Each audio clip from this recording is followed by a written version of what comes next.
What up? What up? Once again, welcome people. I'm your man, Mellow Man Ace. About to bubble your Thursday out. Once again, it's Thursday, 7 p.m., so you know what it is. I'm back for another Havana Lounge podcast, live and direct from beautiful Havana House in Alhambra, California. I want to thank my sponsor, AV Chevy, off the rip. Was able to play golf with them yesterday. Had a blast up at Valencia Country Club in Valencia. That shit was crazy. I had a blast. I want to thank my man Justin. Thank you so much for the hospitality, oh boy. Yes, indeed. Guys, as you're coming in, if you're not a subscriber yet, step on the subscribe button, crush that shit, and push like off the rip for me. And we're going to get this shit cracking for you once again. We got a great show tonight lined up for you. Betty Dee of Sweet Sensation, the Freestyle Diva, will be here in just a minute. I'm excited to talk to my sister about her career and the things she has going on right now. Right now, the cigar that I'm trying and the wine that I'm drinking, this segment of the show is sponsored by AV Chevy. This is them right here. Can you see that? Yeah, it's so gorgeous. I want to thank them again. But this cigar is a Montecristo cigar. Esplande. I'll tell you what, man. I like it. It's a little harsh, though. It's been a little harsh on the throat. I'm going to see how I like it the rest of the way. But right now, you guys know, if you fuck with me a lot, that Oliva Cigars is my guy right now. A mild cigar. But anyway, this Montecristo is nice. It's good. I might take one on the golf course tomorrow. So, the wine I'm drinking tonight is from Stag's Leap Wine Cellar out of Napa Valley. This is their Cabernet Sauvignon I've been drinking since before we went on. And has great legs, people. I don't know what to say, man. It's got a great taste. A little strong, though. It's a little strong. I will say that. But it is a Napa Valley wine from 2018. And I'll be enjoying that tonight and see at the end of the show what I feel about it. But as of right now, it's sitting pretty good. It's sitting pretty good. I want to thank everybody for coming in from Facebook and YouTube. I'm sorry, from Facebook and Instagram, and to hang out with me on your Thursday. You could be doing anything else in the world, but you're here with me, and I thank you for that shit. You know what I mean? Keeping it moving. I was in Vegas a few weeks ago, and I was taking in a Bill Burr show, right? And during the Bill Burr show, I start getting hit up. A bunch of texts, like one after another, like bling, bling, bling, bling. I'm trying to laugh at Bill Burr, and then my phone's going off, right? And I'm looking, and it's one of my guys, and he's complaining. He's upset. And didn't like the way shit's going. Tells me I'm acting mad different, brand new. And I'm tripping because I had the brother on the show to help promote his new video that I really didn't like. And I told him that in his face weeks in advance. But either way, it's my guy, so I helped him out, put him on. Anyway, he's not happy. And I'm like, fuck, man. Like, you try to do as much as you can for people, and you look out, and just goes to show that sometimes people either they're not happy about everything that you do for them, or you're doing too much and it's not good enough for them. I don't know. For me, it was like I want to use that instance to give props and respect, mad props to my team that week in and week out has helped me to get this thing right and get this thing, looking decent for y'all. So I want to start by thanking Lily Floor Art. Hey, right on cue. Right on cue for her great work behind the scenes and making sure that I look right to you. We've had some we've had some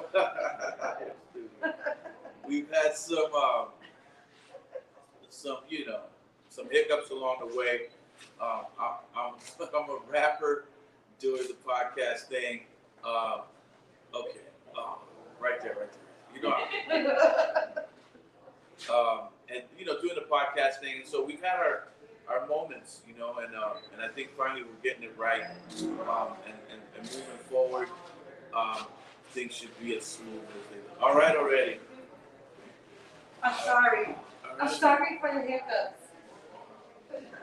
All right. Also, I want to thank my man Exposure, photographer extraordinaire, in the house right now with his little brother Adam Mandela.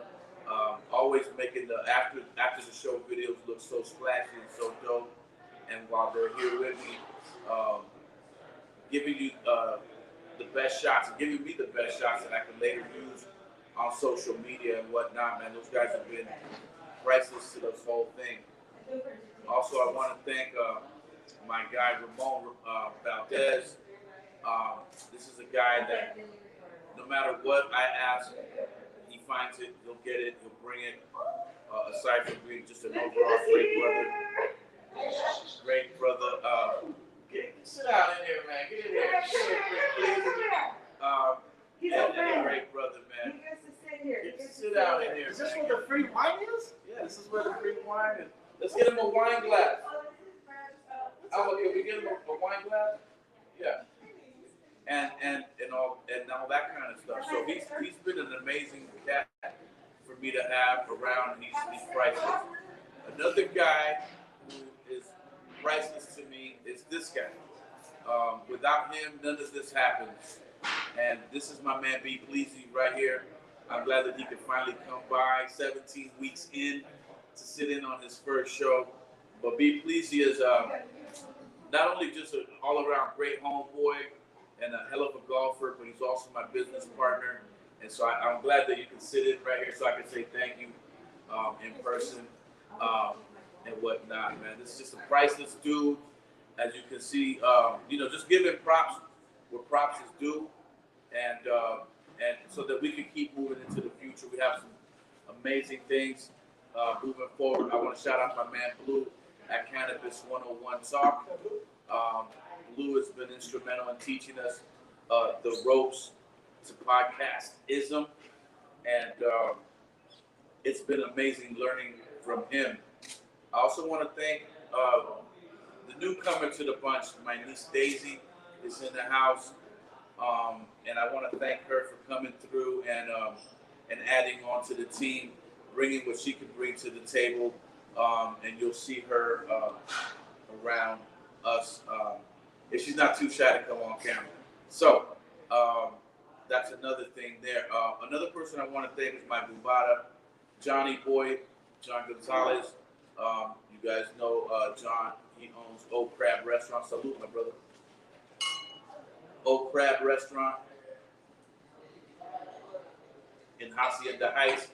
Great brother to have around when we needed a restaurant for the Frankie J video the other day, so we could shoot one of the scenes where I killed one of the goons that's trying to whack Frankie.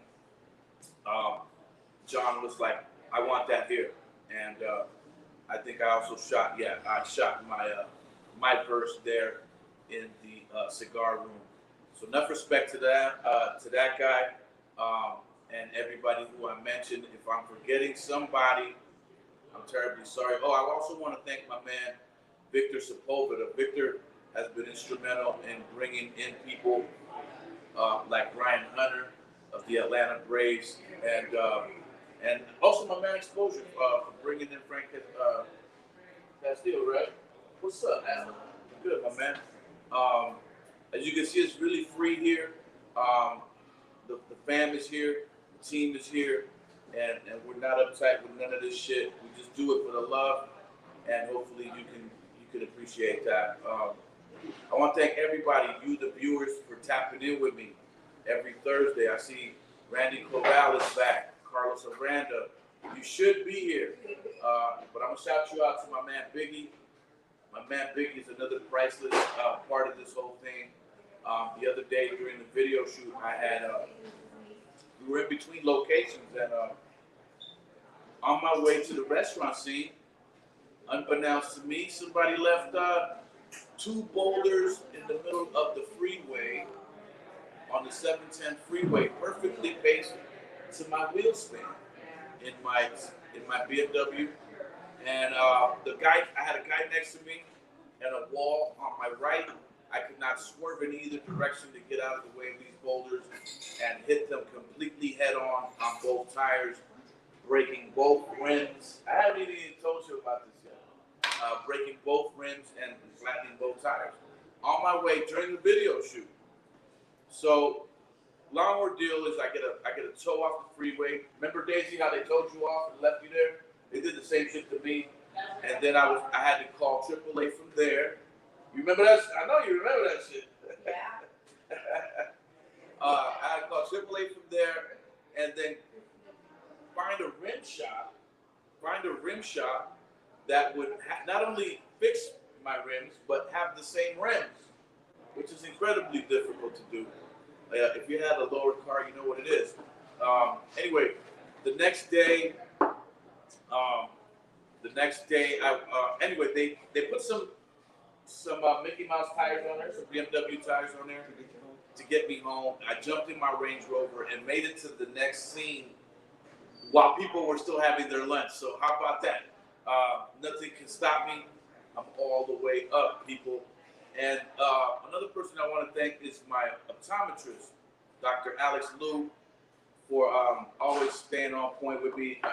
I move a lot, I go a lot, and I lost my glasses. Both pair of Prada and Gucci reading glasses prescribed by my doctor. And today he has delivered me these right here, these Paul Smiths. And I'm so thankful that they came in time for today's show, because if not, I can't read a damn thing.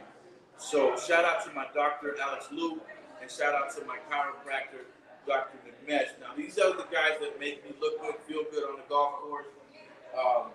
And I just want to thank the whole team, man, and everybody that makes me look good, all right? So that I don't get another text like the text I got when I was in Vegas from that guy. And I'm not going to say his name, because I don't believe on shitting on people without them being here to tell their side of the story. Anyway, you good? Good. Me pleasing is the motherfucker. Love you, dog. Hey, so without further ado, if you wanna step off and grab a drink, grab a smoke, grab a bite, do your thing. Yeah, and I got your thing in the car. Yeah, we won first place at the golf tournament a few weeks ago at the Cheech Marin golf tournament, and B. Pleasy was part of that squad. But guys, without further ado, this next segment of the show is sponsored by Havana House Cigar Lounge. Let's welcome in the Freestyle Diva, the queen herself, Miss Betty Dee. Hey! Finally! I'm sing, okay? See that? You see that? Mellow, you've got me so inspired. I got to show you what I have. I ran off camera, okay, because you started talking my language. You were talking to me. I live for Cabernet Sauvignon, okay? It is my drink of choice, and I have my bottle here, my favorite one bottle, which now we get to share tonight. I'm going to bring it on camera so I can tell people what I drink. It is a Penfolds Max's Cabernet Sauvignon 2016. Get It is my down. favorite thing. It is my Yeah, favorite thing in the whole world. So thank you. And now we get to chill and we get to sip. Now we're good. absolutely. Salute. Salud. All right. Betty Now let's D get in the this shit place to going. be. Betty D in the place to be from New York City. That's right. Betty, let's take it back. Let's before we get into the meat and bones of everything. Let's take it back to the early days of your career, right? Yes. What was it like trying to get on at that time with Atlantic? I believe you guys were with Atlantic and maybe an indie label under them, right? Yeah, we started out in 1986 and we got signed right away. We recorded Hooked on You. Romeo JD wrote it. I recorded it. And right away, Eddie O'Loughlin over at Next Plateau Records heard the song, picked it up, released it. It went crazy. I mean, California, Florida, all the markets, Midwest picked up that song. New York City was the only market, right, that really didn't pick it up because they didn't really have a dance music station. So we were getting played on urban stations in New York. Yeah. While California was playing the record like crazy. And then Yeah. we put out another song, Victim of Love, on Next Plateau. And we started gaining some traction. All of a sudden, dance music, freestyle music was being heard everywhere. Next thing you know, they're like, we got to get these girls on a major label because this is moving. So we made the transition from Next Plateau Records to Atco Records, which was a subsidiary of Atlantic. Yeah. And that's how we got to Atlantic Records. So you parlayed the Next Plateau deal, Yeah. right? That's very similar to the way I did it in parlaying it from Delicious right over to Capitol Records. That's amazing. What was it like back in the day, like doing shows early on? Like you said, I mean, New York was the last to jump on it, and that's your hometown. Is that what it is? Yeah, I mean, our first market that like kind of embraced us right off the rip was California.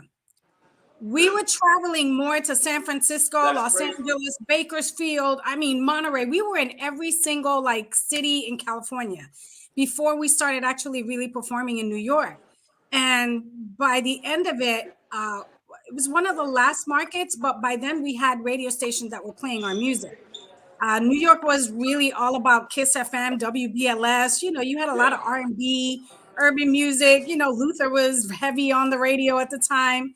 You had three Puerto Rican girls from the Bronx, with this kind of dance urban song. They didn't really know what to do with it. But then the freestyle movement happened. You had, Planet Patrol come out. You had Shannon come out. You had all these dance songs that were like dominating the airwaves. We came back to New York and it was good for us. We were good. Yeah. That's so dope. Now, did you perform at the Fever and do all those shows with Sal back in the day?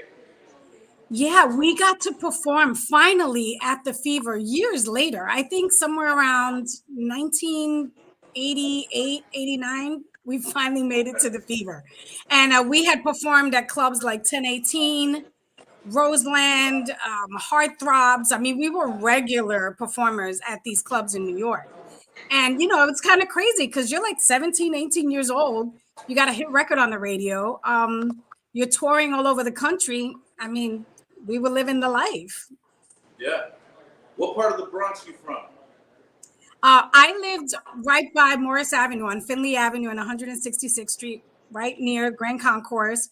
I was a Yankees fan. I lived by Jerome Avenue, so that's where I used to hang out. And yeah. Is that over by the courthouse on Concourse? Yes, right by the court. Okay. You know it. You know it. You know why I know that? Because Why? I've studied the layout of Yankee Stadium so many times that I know that behind right field was a courthouse that sat on the Grand Concourse. Yeah, absolutely. Yeah. We had the Grand Concourse, Anyway. Fordham Road. It was, And I got to tell you, living in the Bronx, I know, like I lived in the South Bronx. So, I mean, we came up, you know, listening to rap music. But I tell you, I had the best time as a teenager growing up in the Bronx. So I can't That's dope. complain. That's dope. Tell me this. What year did you start like wanting to live the dream of a singer? To be a singer? Well, I was in junior high school in the Bronx, and my choir teacher convinced me to apply to the High School of Music and Art. And I love singing. Now, I grew up in a very kind of musical Puerto Rican family. My father was, you know, a parrandero. For those of you who don't know what that is, that's, you know, kind of like Christmas caroling, you know, where you go door to door with your whole family and everybody has an instrument. Somebody's got like maracas, you got guitars, and you go from door to door during the holidays and you sing these Spanish folk songs, these Christmas songs, right? The parranda aguinaldos. And my father had me front and center. He's like, nope, this is my baby girl. She's gonna be singing in the front. So I always had an interest in music, but I didn't want to be a singer. I did not want to be a singer. I went to the High School of Music and Art. I was in the chorus. I learned how to sing opera and all this classical music, learned how to read music. I still didn't want to be a singer. It kind of happened kind of like by accident. And Tell me how. I met Margie Fernandez, who was a friend of mine, and I used to Yeah. sing. Now, I love to sing. Didn't mean that I wanted to be a singer, but I love singing. And she used to listen to me through the headphones, and she's like, yo, you can really sing. I got this guy who's my neighbor. He's a friend of the family, and he's working with a production company. You should come to my house and meet him. And I'm like, all right. So I go to meet him. His name is David Sanchez, and I go to her Yeah. apartment after she was working, I remember at the time. Yeah. And he comes in with this huge boom box, puts it in the living room floor, puts a cassette in. Yes, people, there used to be things called cassettes. Throws this cassette in and tells me to sing something. And he's like, yeah, I work with Sly Fox and the Boogie Boys. And, you know, we're doing all this stuff and George Clinton. And, you know, I wasn't into all that stuff. So I wasn't that impressed. I'm like, okay. So I sang some random Stacey Lattisaw song. I don't even know. I don't Yeah. even remember what it was. But I sang the song, took the cassette, went back to the production company and played it for Sherry Shepard, who was one of the owners of the production company. Yeah. So they then called me a little bit after that and said, oh, she wants to meet you. So I go to Intergalactic Studios in the city, New York City and Manhattan, with Yeah. Margie, and I meet this woman who has this production company, and she sees me. I'm like all about, I don't know, I think I weighed like 80 pounds, sopping wet.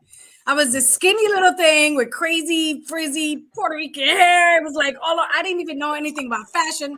I had no makeup on, but she said I had this distinctive voice. So then I met Romeo JD, who was recording in the studio that night with the Boogie Boys. And I was a huge fan of Fly Girl, right? So I'm totally Yeah. Who fangirling. was it? I'm Who like, was oh my God, it's like Romeo JD, and this is the Boogie Boys. So he met me, we hit it off. So Margie, Romeo, and I kind of like hung out that night. And he said, I'm gonna write amazing music for you. And I'm like, okay. Well, he did. He wrote Hooked on You. I went and did the demo for it, and he took it back to the production company. They loved it. They kind of worked it. They brought it into the studio. I went in and recorded it, and the rest is history. Um, we got together, Margie and I, and we got Margie's sister, and she became part of the group, and Sweet Sensation was born. I had no say in it. It was all like the universe working. They were like, hey, you want to make a record? Yeah, Yeah. why not? You know, and it turned out to be the best thing I ever did. I was 17 years old. I didn't know what I was doing. I had never been in the studio before. I never sang a song. I was singing opera songs in school, you know, Yeah. and here I am singing a pop record, but That's that's how it dope. worked out. That's dope. Yeah, it happens differently for everybody, doesn't it? Yeah, Like sort of in the same way, but never the same. Guys, this is Havana Lounge Podcast. You are chilling with the one and only Betty Dee of Sweet Sensation. I want to take this time right now to thank the chat room. The chat room is active.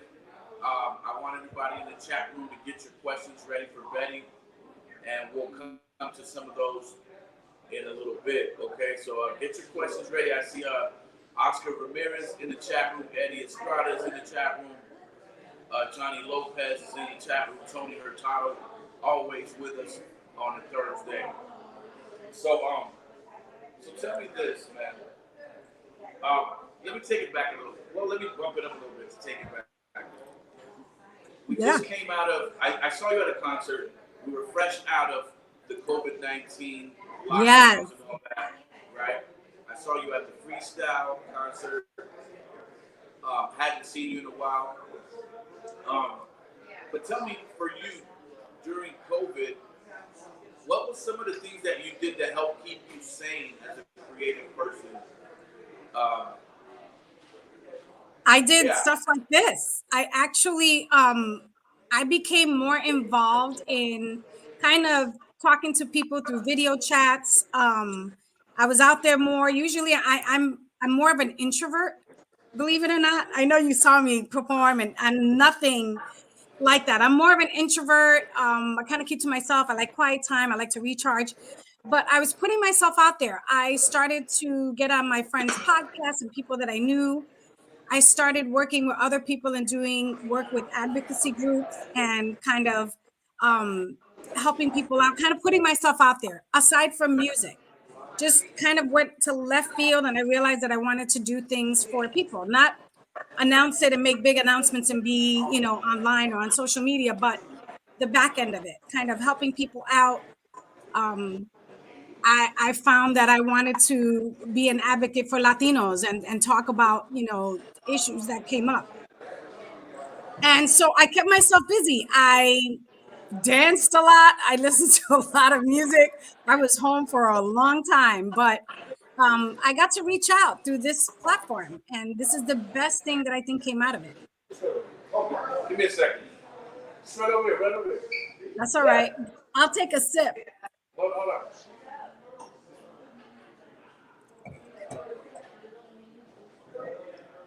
All right, yeah, we have some huge investments coming through. No, that's what it's about. That's what's up. That's what's up. So, okay, that's what it is. Now, let's go back again, and let's talk about your first hit record. Yes. Hooked on You. Hooked on You. And you know what's crazy? I tell people the story all the time about how I met Rome, right? And then he was like, I'm going to make some hit records for you. I'm like, yeah, okay. He wrote this song, okay? He had like a makeshift studio, did this very raw, rough demo. And it wasn't called Hooked on You. It was called Could It Be? And so the chorus, instead of I'm hooked on you, it was, could it be that this time love has taken me like I've taken all the rest?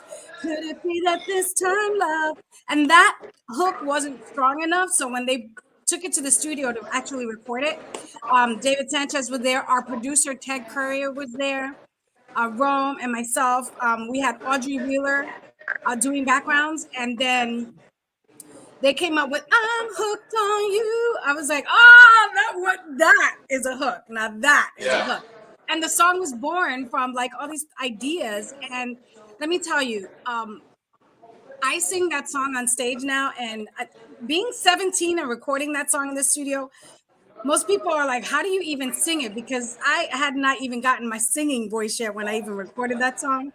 But I love performing it because that first boom, boom, boom, boom, boom, boom, those first notes, when you hear it, the audience recognizes it as soon as it comes on.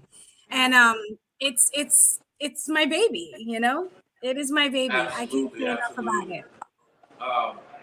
Well, I gotta say, you still look great. We saw you perform. Thank you. You're in great shape. You take care of yourself. And whatever that is that you're drinking down there in New York, keep on drinking. Right? It's Cabernet Sauvignon. That's what it is. All right, that's what's up. Let's move forward a little bit because then now you're touring all over, right? Yeah. I assume you're touring all over. Well, wait a minute. Puerto Rican, Cuban, or Dominican? Puerto Rican. 100% puertorriqueña boricua. I That's what's am up. That's what's boricua up. all the way. Yes. That's what it is. That's what it is.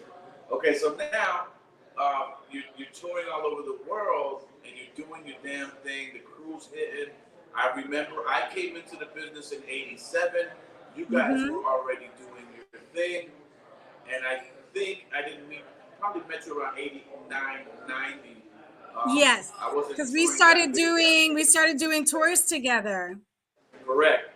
We were able to tour together, and I'll never forget those times.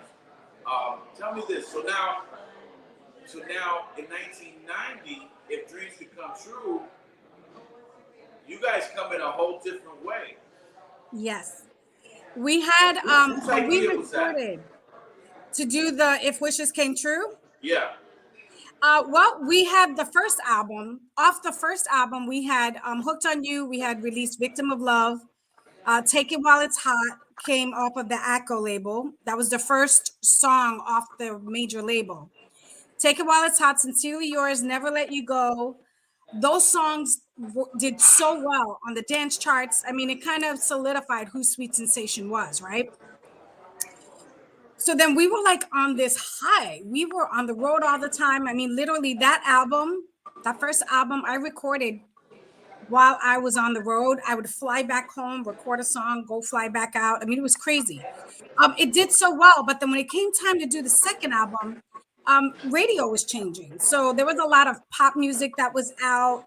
It was shifting. The record company really was grooming us to be a pop act, not a Latin freestyle act.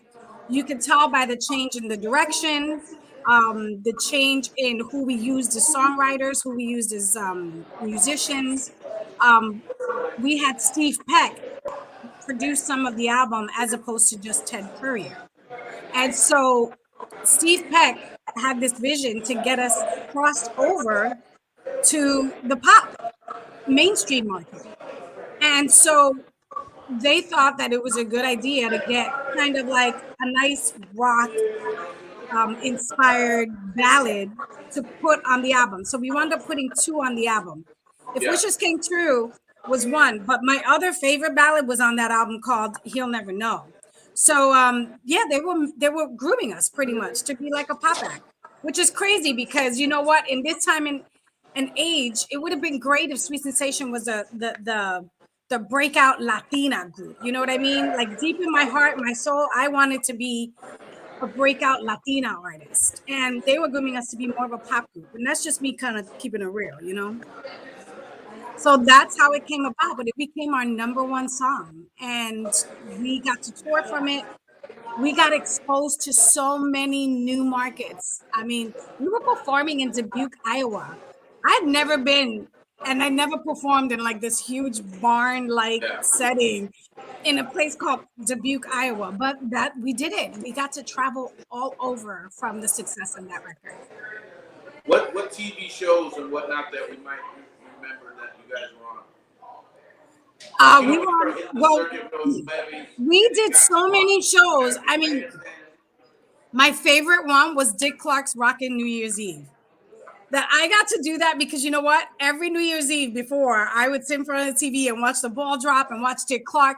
The fact that we got to do that, that was like big. And then my other favorite one was doing Regis and Kathy Lee's show. Regis was probably one of the most amazing, most warmest people that I had ever met. And doing that show with them was kind of like the icing on the cake for me. So yeah, we did so many. All the other like dance shows. I mean, we were on TV all the time. And that's when TV was really, really big. We were on MTV. We were on the morning show. We did the Thanksgiving parades. I mean, we were out there. We were out there. That's dope. Yeah, I remember seeing you guys on the Dick Clark Rockin' Eve that year. That was fun. Hey! God damn! Trying to conduct the show here. You better tell them. You better tell them. Having a live audience, huh? So, how now you're on the Hot Billboard 100 chart, you're killing it. But tell me this, because I know it. I felt some sort of way Mm-hmm. when Mentirosa slamming all over the globe, and to not win a Grammy or a Latin Grammy. How does the group feel now? Like, yo, man, we didn't even, you know what I mean? Our genre is not even represented. Like, what the hell's going on? Tell me about how that felt. Let me tell you, this is a discussion that we have been having for years now. This is a genre of music, okay, that was such a huge and influential part of society, um, culture. Okay, we had music that to this day, now our music lives on what? This is 30, 35 years later, and it's still influencing culture. It's still influencing markets today and Latinos all over the world. The fact that we are not recognized for that, okay, it's a travesty. It's something that makes me feel like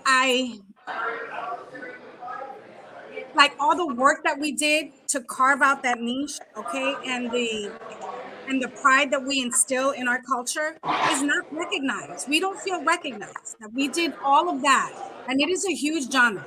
Like your song, the fact that people all over the world still find it recognizable, but we don't get recognized for it. I think it's something that should change. Absolutely. Absolutely. And I never thought it was right. I think we Yeah, we we to have this our day, place in that world.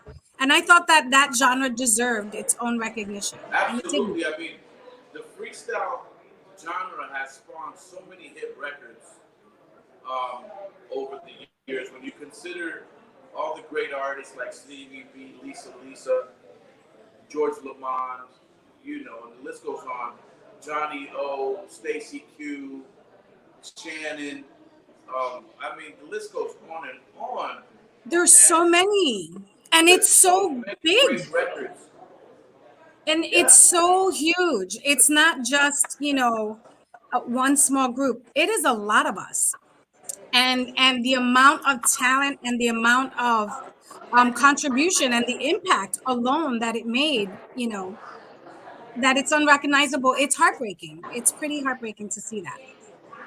yeah. I mean, enough respect to you guys for being trendsetters and coming with a new genre of music. I know how difficult that is, and then to, on a street level, we're appreciated, and maybe on a radio level, and then it kind of ends there. Um, the Academy doesn't, acknowledge or whatever those sounds like the Latino hip hop. But I'm happy to see that we were able to lay these foundations for people like, You excuse me, Daddy you have Yankee Daddy and Yankee, reggae. Bad Bunny. I mean, like the impact that Latinos are having in music today is amazing. But I'd like to think that we paved the way for that. We were the trendsetters. We were the ones that started it all. So yeah, I think we were we opened that gate and we allowed that to happen. I mean, if it wasn't for all the ones that have come out, you wouldn't have that. I'm, I'm glad we spoke on that, sis. I'm glad we spoke on that. Tell me this: what's your least favorite aspect of what you do as an artist?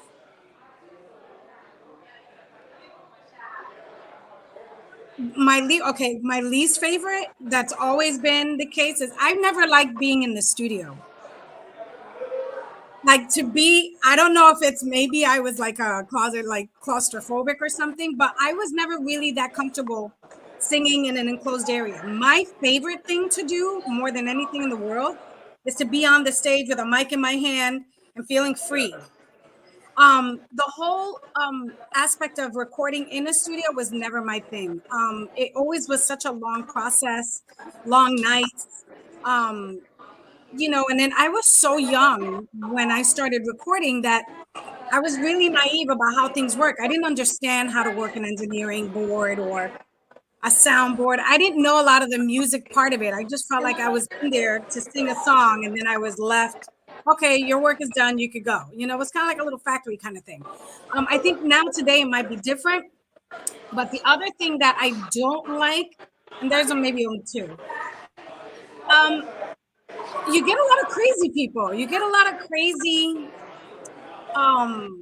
fans that kind of don't respect boundaries. And that has always scared me a little bit.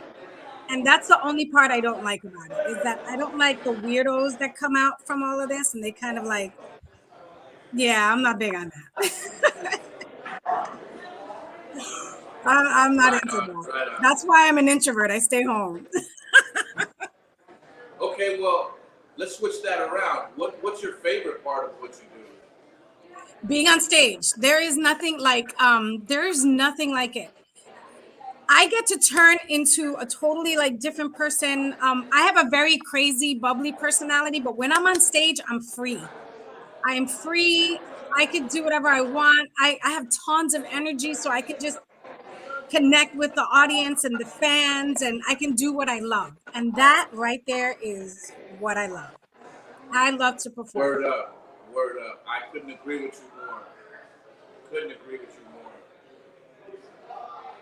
Let's take a moment to take some questions from the chat room and see what people are feeling inside the chat room. I'm reading them. I'm reading the questions. Somebody said, We're gonna bring Lily in here to hit you off with some What's questions. up? How you doing?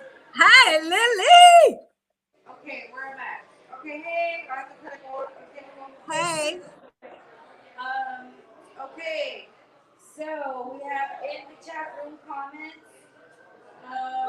We have. Okay, somebody said, saludos, Betty. Saludos.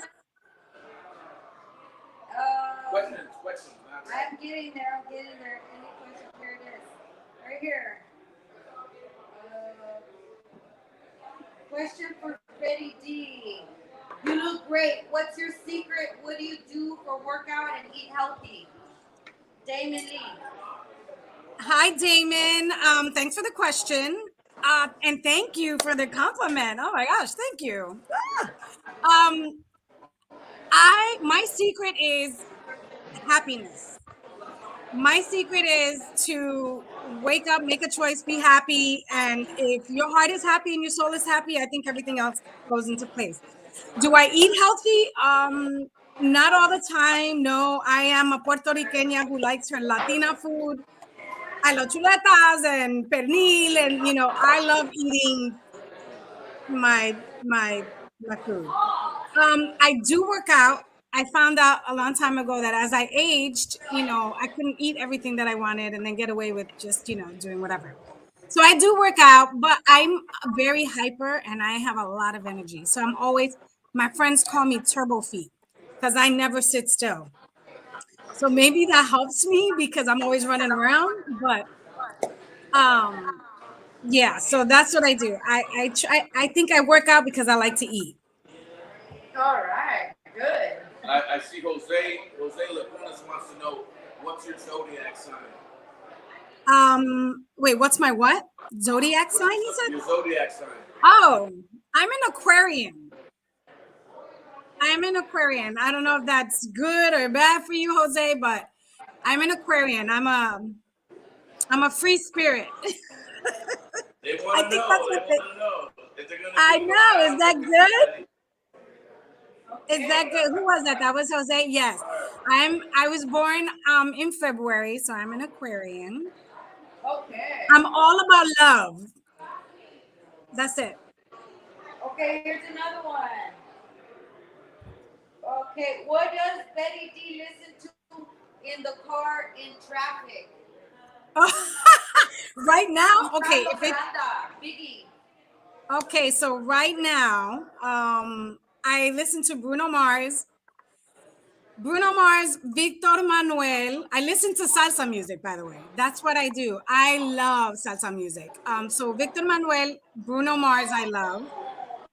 Who else? Oh, and I'm listening to this guy that I love, and I'm gonna plug him here. His name is YX, and he did a song with Tony Sukar, and I can't stop listening to it. So it's been on repeat for like 3-4 months. It's called Tu Equivocación, which is the song that I've been listening to. So you guys check it out. It is amazing.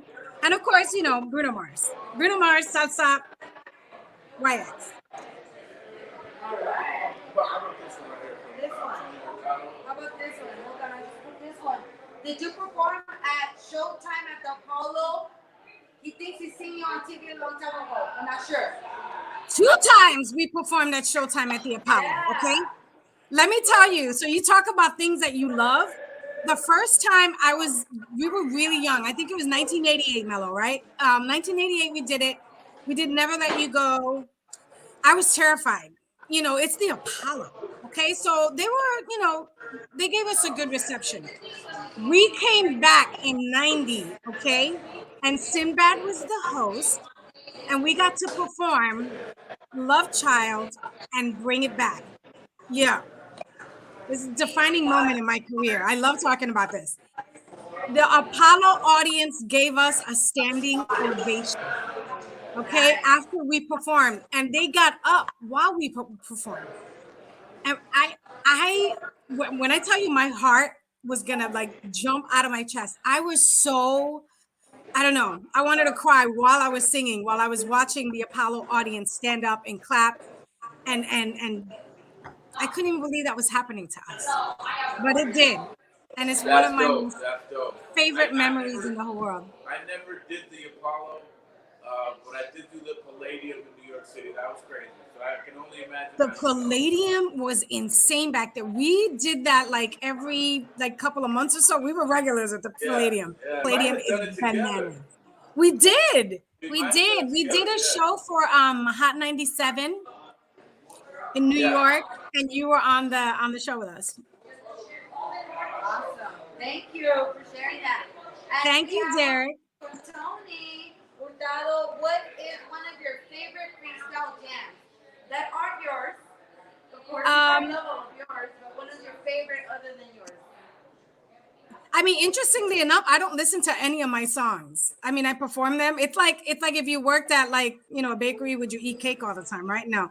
I don't really crazy listen to freestyle music because we do so many shows together that I know all their songs. But I'm going to tell you this. My favorite freestyle artist that I love to listen to no matter what, because he's got such an amazing voice, is George Lamond. And you know, when he sings Battle the Heart, you know, like I'm always on the side of the stage singing all the words. He's such a great talent. So yeah, he's definitely, yeah, that's my favorite freestyle jam. And Lydia Lee Love, Don't Take Your Love Away From Me. Yeah, I'm gonna have to call George. I'm gonna have to call George and get him on the show. Yeah. Okay, what Sweet Sensation who was Sweet Sensation opening up for back then? We were opening up for New Kids on the Block. And we got to do all of the like crazy arenas. I mean, we went on tour with New Kids on the Block and it was bananas. Could you imagine thousands of screaming young teenage girls? Now, you know, we were still afraid. I was more afraid of the Apollo, but I was also afraid of being on tour with New Kids on the Block because, you know, these are screaming fangirls. But the fans loved us, so we were happy. We were happy because they were actually screaming for us too. So we were in Madison Square Garden in New York City. We got to perform at these places that we only dreamed of, and it was a great experience. Awesome. Amazing. Okay, I think we're good. We have a lot of great comments. Everybody's saying hello. They love Hi, you. everybody. You have a lot of great people out there shouting you out from San Diego all the way to Minneapolis, Twin Cities. We have Derek tuning in. Yes. We have people from Montana, from the Inland Empire, and all over tuning in right now, listening to you as you're interviewing right now on the Havana Lounge podcast. Thank you. And I'm going to step out and I'll be still moderating. Rope-a-dope. Tell me this. This is as an artist, you know, we live this certain lifestyle, and we have these great moments, and then we have to go home right when we're hyped up from something, right? Like a performance, like maybe what you did after the Dick Clark Rock and Eat, right? After Yes. the show, you probably had to go home and celebrate, Well, drink there, or whatever. Or maybe it no, was an after party, let me tell you, whatever. we would do back in the day. We did that show, and then we had two more shows after that. Those were the days when we did 2 to 3 shows a night. And we were bouncing, you remember, you would bounce from one club to another club and then go to the other side of town and do another club. That doesn't I happen know. today. That doesn't Overworked happen and now, right? underpaid, baby. Yes. Yes, yes. And but after the show, the adrenaline is so crazy. You're basically on a time zone tour, and when you Yeah. stop, you're still dizzy. Yeah, my adrenaline, it's still like that. So you know what my favorite thing to do after a show? I like What? to find the like nearest greasiest diner, like dive place, and go eat. I need to eat because I don't eat before the show. So I'm starving after a show. Like most people want to You go want have to a eat drink, big, chill out. right? No, I need to eat. And I'm not a pretty Yeah. girl when I'm hungry. So I am the nicest woman on the planet. I am like really sweet. That's not bullshit. I am very nice. But when I'm freaking hungry, yeah. No. That's dope. That's dope. This is another great artist question right here. Thank you, sir. Have you ever in business been taken advantage of by a greaseball? Yes. Yes. Okay. Tell us Yes. without shitting or mentioning names. Tell me the I instance. mean, you mean in the If you business want, or if you just want, generally, like in the business or like outside of the business? Like, in the business, in the music business. oh yeah. Um, I got stories. Don't say no So names. Just so give me listen, a for this is what instance. happens. This is what happens when you are young, okay? A little naive, right? And you don't know how the business works. Um, and I know I don't have a problem saying this. I'm generalizing it, okay? We're not talking about people's names or anything like that. But when you're young, okay, we were put in positions where we would go into clubs or, um, we're underage. We're like 8, 17, 18. And sometimes we didn't get treated as well. Men would, come on to us and, not talk to us in a respectful manner. So I've had my fair share of people saying unspeakable things to me and doing unspeakable things to me and during that time. And lucky for me, and I can't say that a lot of women in this business were lucky because I know that they have, suffered things that, they talk about or maybe not talk about, but um I grew up with 3 brothers. I'm the only girl. So I was pretty like naive about the music business and how they were, but I was not naive about men or, grease balls or people who ain't acting right. So I was okay to take care of myself and I knew how to handle certain situations. Unfortunately, it's not like that for a lot of women in this business. But I handled my own at the time. Okay, I can dig You that. know, Yeah, it's a lot of sharks in shallow waters, my friend. I mean, you know what? They see young women, you know, dress provocatively because we're talking the 80s and 90s. You saw how we dressed. Everybody had bustiers on. I think that it gave the impression that hey, oh, these girls are good, and no, we're not. Luckily, we did have a manager who was very attentive and very overbearing, and Yeah, we were taken care of. But you know, good deal, it, good it's deal. Tell me it still this. happens. Um, somebody asked me this. Somebody asked me this in an interview, and I'm gonna ask it to you. Mm-hmm. Is there anything that you feel as an artist that you left undone out there, or you could have done better?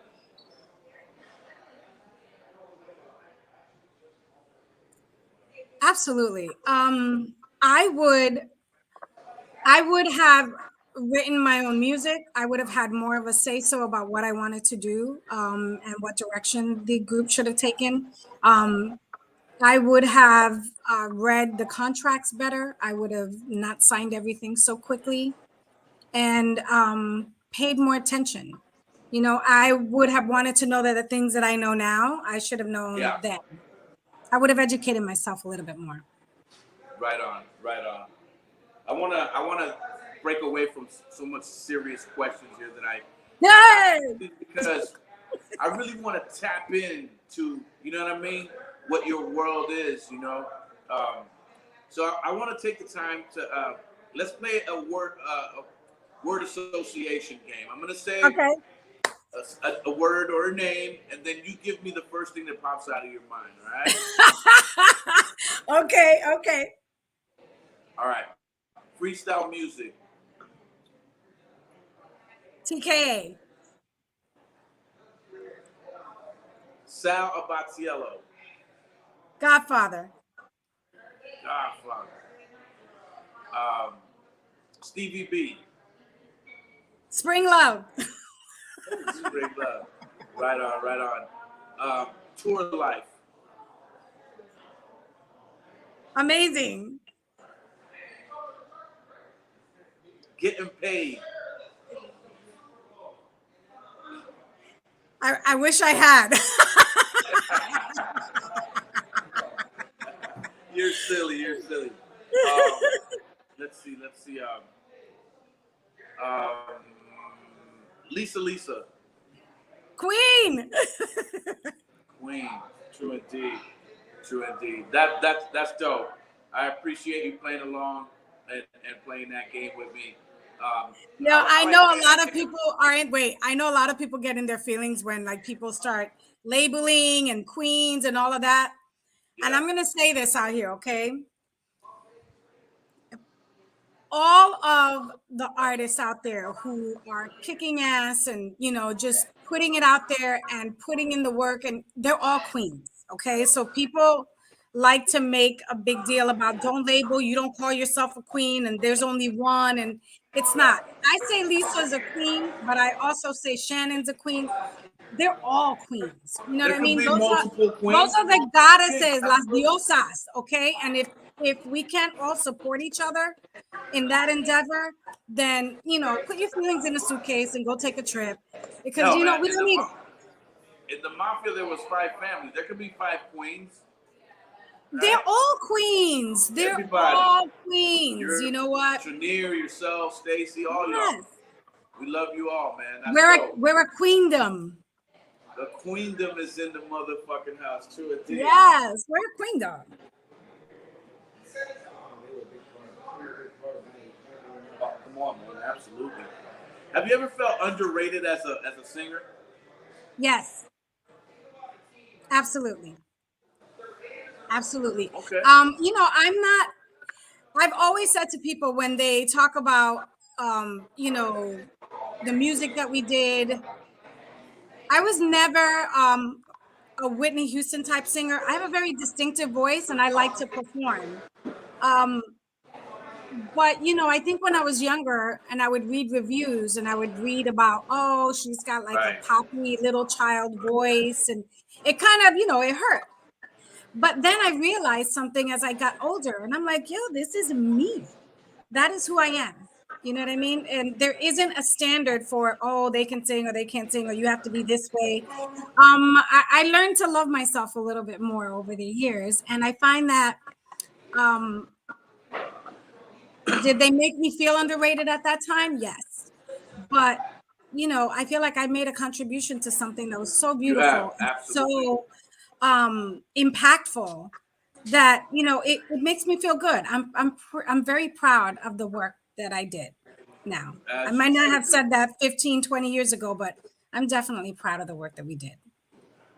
Dope as hell, man. Dope as hell. Um, Zach, moving forward. What are you working on nowadays? Are you working on a new project? Maybe something away from the group? I'm actually considering that. Yes. We are, because we've come out of COVID, a lot of the shows, I mean, we were fully booked, in 2020, and that kind of got thrown out. So we are playing catch up now and doing all the shows that were canceled or postponed. So we've been working on just catching up and doing those shows, making sure that the fans get the shows that they missed out last year.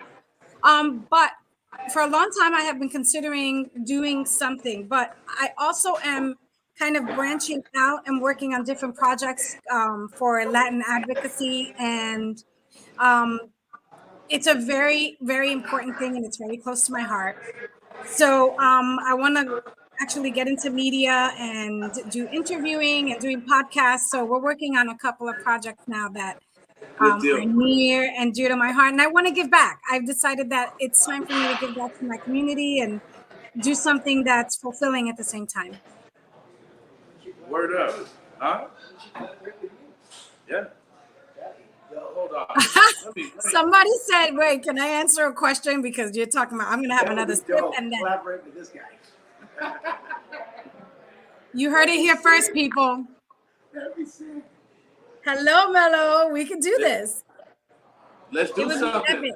I'm working on a project right now with a lot of the legends, and I'll talk to my guy Jose, who I forgot to mention earlier when I was giving shouts out to the whole team, because he lives in San Francisco, so he's kind of out of sight, out of mind sometimes. But I'll talk to him about maybe getting you involved with it. I didn't even think about it, but I'm glad it came up. I'm in it. Let's do it. Word up. I like it. I like the idea. Somebody wants to know if I wear stilettos. What'd you say? So Jose is asking stilettos or huaraches. He's asking for a friend. Honey, I wear stilettos, okay? Only stilettos. Yeah. So let's clear that up. That's what it is. That's what it is, people. Guys, you're in the Havana Lounge podcast, live and direct from the Havana House, sponsored by AV Chevy, bringing it to you live, baby. You're chilling with the one and only Betty Dee.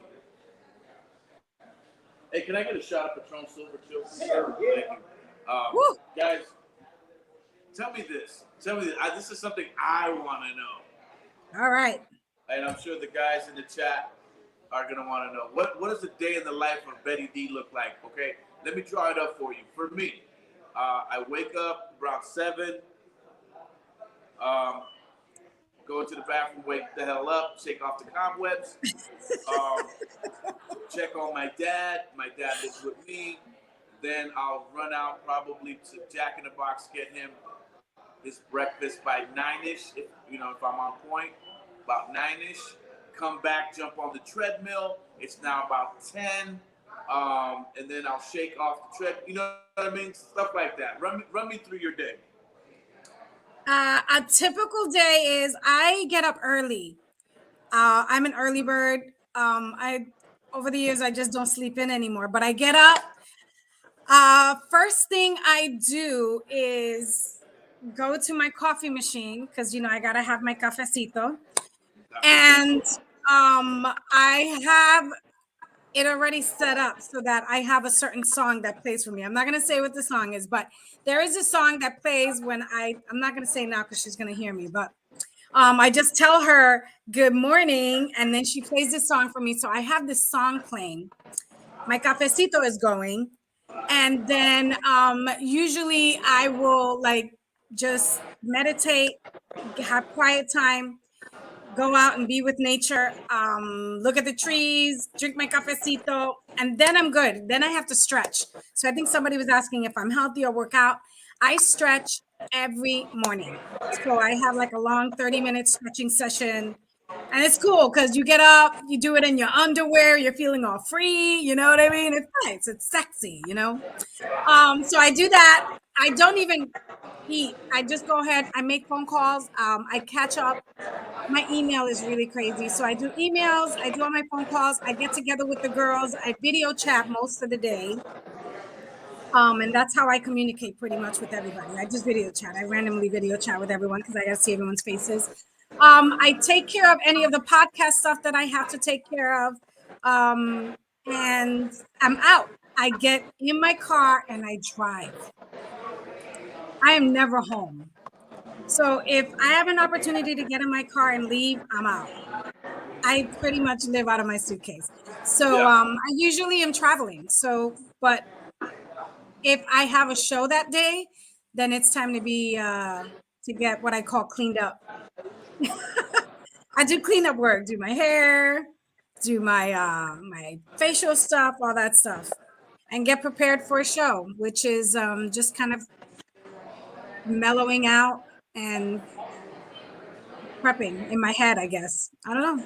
But my day is Right on. pretty mellow. I use my off days, and I think someone was asking, like, what do I do? I use my off days to chill and recharge. Like I do not engage. I kind of like unplug a little bit. But yeah, recharging is good because I expend a lot of energy. So yeah, but Okay. that's my normal day. And I There it cook. is, I people. cook a lot.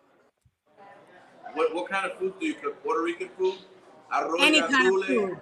Arroz con I make guandule. arroz con gandule. I make pernil. I can make a lasagna. I can make everything. And I cook anything. If you've got a recipe, I'll cook it. So you're a good cook in the kitchen. I'm a good cook in the kitchen, yes. I'll pat That's myself on what's the back. up. Yeah. Right on, right on. When was your last time in Puerto Rico? I was in Puerto Rico 5 years ago. Okay. 6 years ago. A long time ago. I've been. Yeah, it was a long time ago. And I'm Yeah. thinking I want to go back, but I'm not going anytime soon because I know COVID's crazy and people are crazy over there. So I don't know. Yeah. But it's time to go That's back. dope. Yeah, I wish I could go back to Cuba. Let's see. What else are they saying in the chat, Lily? Well, they're just saying great show, another great vibe with Betty and you. And so they're just giving props to Miss Betty Dee and her contributions to freestyle and also to the show that is a great vibe. So people are really liking it. To a D. And just commenting, put little hands up, hearts, and all that good stuff. Good deal. Good deal. Love to see the interaction and people digging it. Man, another great Thursday show, people. Yeah. Is there anything that you want to talk about, a charity or something that you represent and want to talk about? This is the time Yes. to do that right now. We have two that are happening pretty soon, actually. So I love to talk about an organization called Love Shouldn't Hurt. And it's a domestic violence foundation. Christine Vega, who's my heart, she's a really good friend of mine. If you go on Facebook to get more information, it's called Love Shouldn't Hurt. On Instagram, it's The Real Love Shouldn't Hurt because I guess the account got hacked or something. But I love to mention it because I know that it's a platform that she uses and that I like to talk about. There are women all over the world who are afraid to ask for help. Domestic violence is not just against women, it is men, family members, parents, and we shouldn't feel afraid to say something and get help when we need it and find the resources available for us to be able to, um, you know, survive it. Salute. So, Absolutely. yeah, it's called Love Shouldn't. Absolutely. So, yeah, That's so a great that's call, my friend. baby. Make some noise for that shit right there. Absolutely. Absolutely. Way to go, girl. Dude, your Yes, thing. we're trying. Betty, I'm good on my end. If you are good, my friend, if there's anything else you want to talk about, how they can find you maybe on social media, just go ahead and shout that out. It's pretty simple. On Instagram, you can follow me at Miss Betty D. That's MISS. I know some people are like, is it MS? No, Miss MISS Betty D. I'm on Facebook as you can see as Betty D. But follow me. And I look forward to actually chatting with Mello. I think we should get something going here. We heard it here first. Righteous. There's nothing We're better gonna than get- getting we're me gonna get out some of practice. singing retirement. Hell yeah. Hell yeah. We're gonna have to get you in the booth and shake off those webs, no doubt. Absolutely. Well, my friend, I've had a great time talking to you, chopping it up with you. Yes. I want to thank you. I want to continue to uplift you. You look great. We saw you on stage. You're still doing your damn thing, killing it Thank from you. the Bronx to the world. Keep doing what you're doing. We empower you, sis. And I just want you to know we love you, we salute you, and we uplift you, all right? Thank you. And I just want to tell you guys, Mello is so close to my heart. And I was so happy that we reconnected again. He is my brother, mi hermano. And I'm so happy that we got to do this. It's about time. Te quiero mucho. Mwah. I love you, bananas. Right on. Thank you, sis. Thank you for doing this. We'll see you. I'll see you soon. Yes. All right. Thanks, guys. Woo! Salud! Yes.